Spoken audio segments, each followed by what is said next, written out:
This was a bike that we did for GCN. It was for their Alpe d'Huez attempt.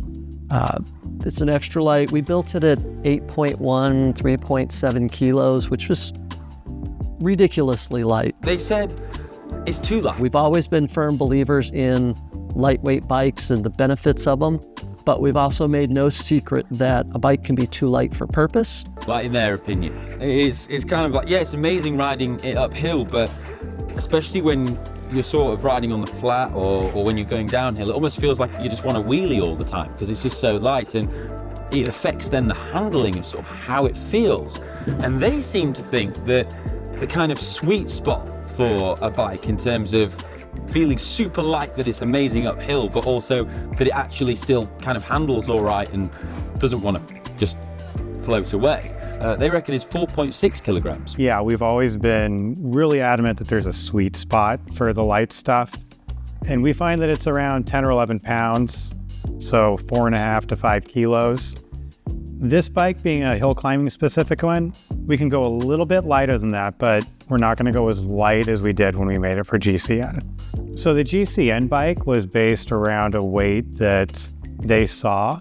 It was one of our bikes actually that we built back in the day. It was around 6 pounds, 7 pounds, something like that. No, it's 3.7 kilos. 3.7 kilos. They were really into it. They wanted one just like it, so we indulged them. It's too light. We always thought it was a little too light for someone as strong as Andrew. When our pro test rider, Andrew Feather, attempted to ride it up a mountain, it broke. But at the end of the day, they wanted to go forward with it and just sort of see what happens. Yeah, it happens. It was too light. I needed to be stronger. So what we want to do is we want to swap some parts out, add a little weight. Save a little weight because we're going to do some lighter parts than what we had. Save a little weight too. That'll balance it out. And I think at the end of the day, this should probably come in around 4.1 kilos, 9 pounds. 9 pounds sounds about right. Yeah. How do you want to do this? Let's go through the parts and weigh them, talk about them, our reasoning behind all that, and then we can get on to the build. Sounds good. Right now, before we do that, I just want to mention, like and subscribe, comment, touch the bell icon so that you're alerted whenever we release a video, because we want to keep these coming to you. So let's get to it. So starting with the frame, this is an Extralite SCR058. Extralite says the size medium is 590 grams. Yeah, and we did pay the penalty of about 5 grams to get the internal routing for the rear brake. The fork, again, Extralite fork, 294 grams for this one.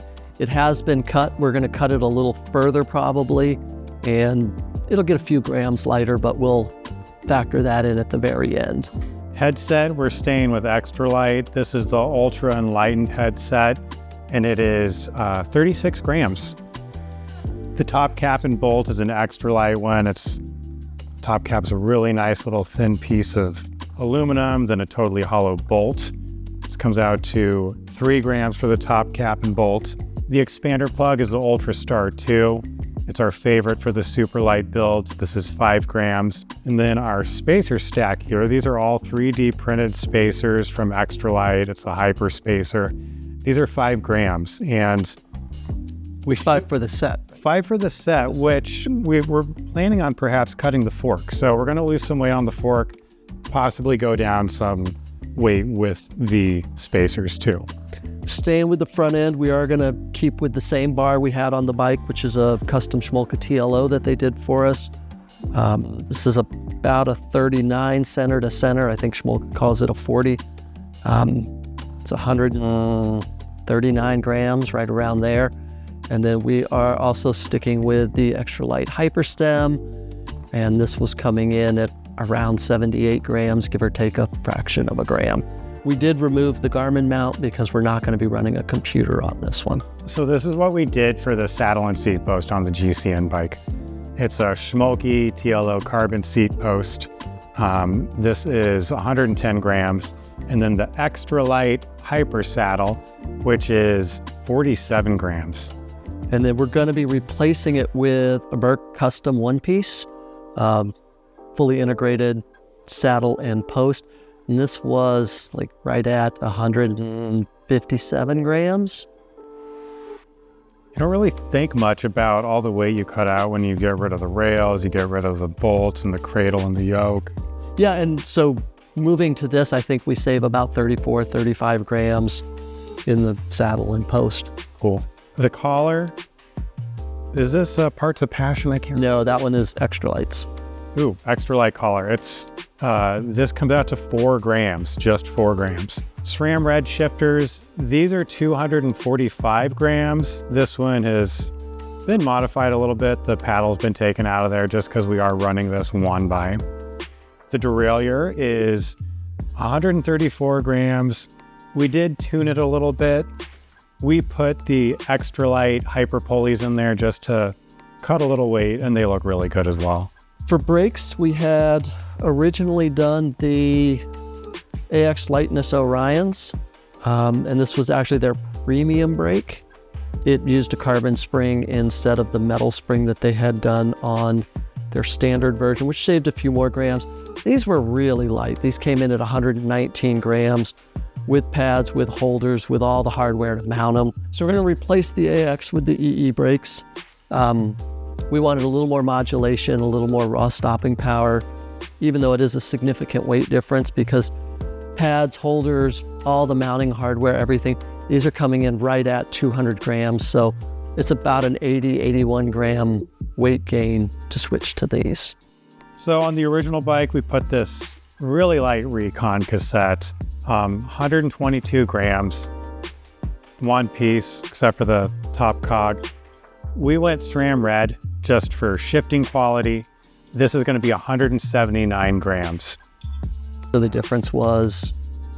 What would that be, like 57 grams? 7? Yeah. So a significant gain, but a big improvement in shift quality. Yeah, and it's kind of worth it at that point, I'd say. The lock ring is an Extralite, extra bolt lock ring. It's 3 grams. For the bottom bracket, we're sticking with what we had in the bike, which is a full ceramic HSC. It's a 6806. The frame is basically sort of a BB30 386 mix where it's an 86 wide BB30, so it doesn't require any cups. The bearings will press directly into the frame. So this full bottom bracket comes out at 42 grams. Cranks, what we did on the GCN bike was we put these really beautiful THM Clavicula SE cranks. There is a spindle-based power meter. These weigh out to 340 grams with a power meter, which is absolutely nuts. What we did on this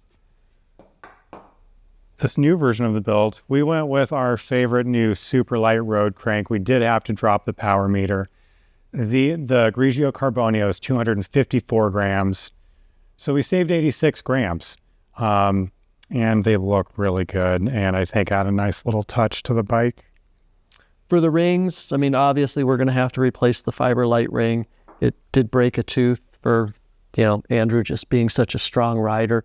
This was only 13 grams, so this was obviously in question from the get-go. We're going to replace it with an Extralite. Then this comes in at 31 grams. So it's not a huge difference. It's about 18 grams difference. And then we'll be mounting it up with the Woodman chainring bolts, which are coming in at around 8 grams for a full set. Chain is going to be a YBN tie waxed chain, 204 grams. Well, we just went as light as possible with the chain, and we love these YBN ones. So for the housing, we did something that we don't normally do. We used the mini eye-link from Alligator. The reason we don't normally do this is you can't fit a traditional brake cable through the mini. The mini requires a cable of about 1.1, 1.2 millimeters.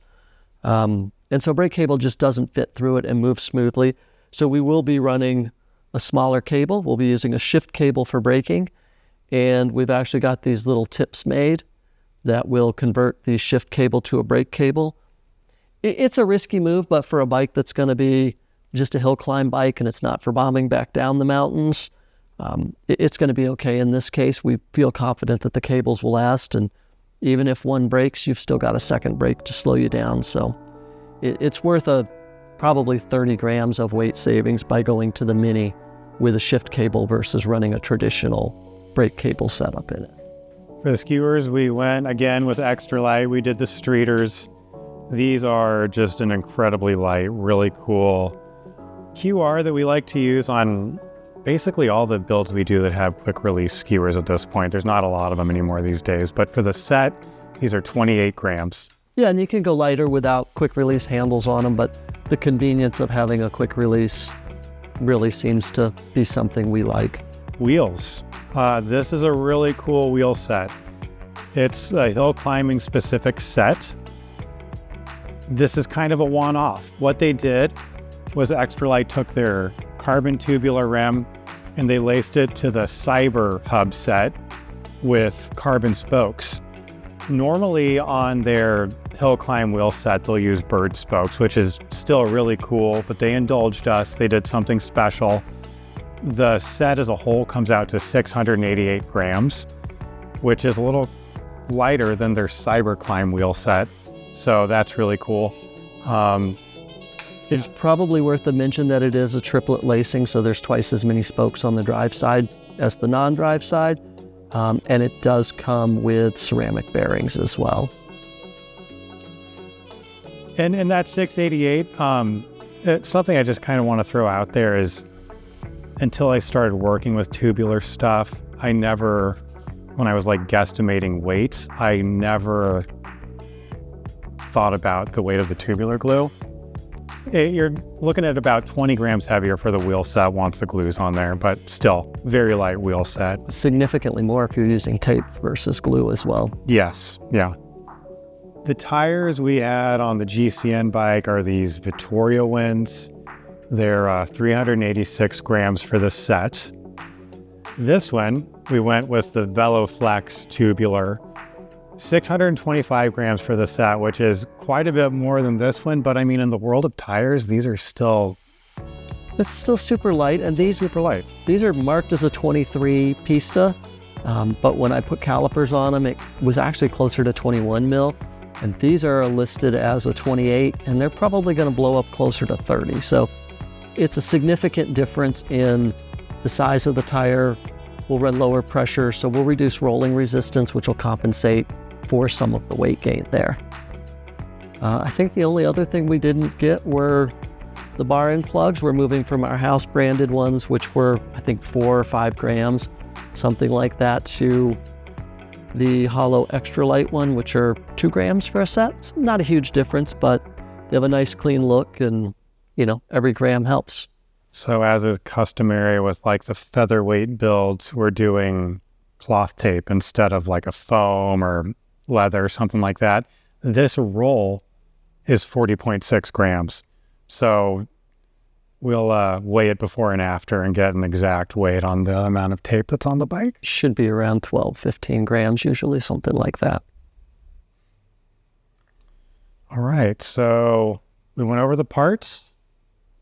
You want to get this thing built up? Yeah, let's do it.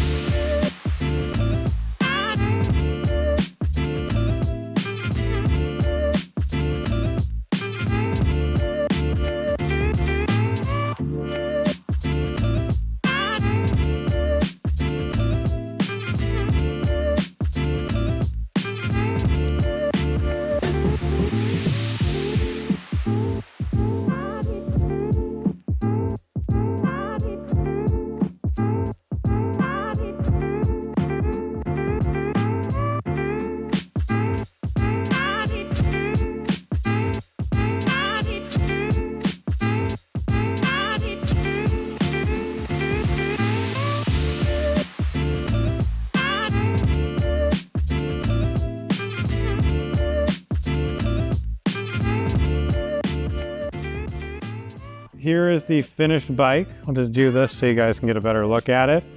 I'm stoked with how this turned out. I mentioned when we started the video that we would probably cut the steer tube and lose a spacer, so we did.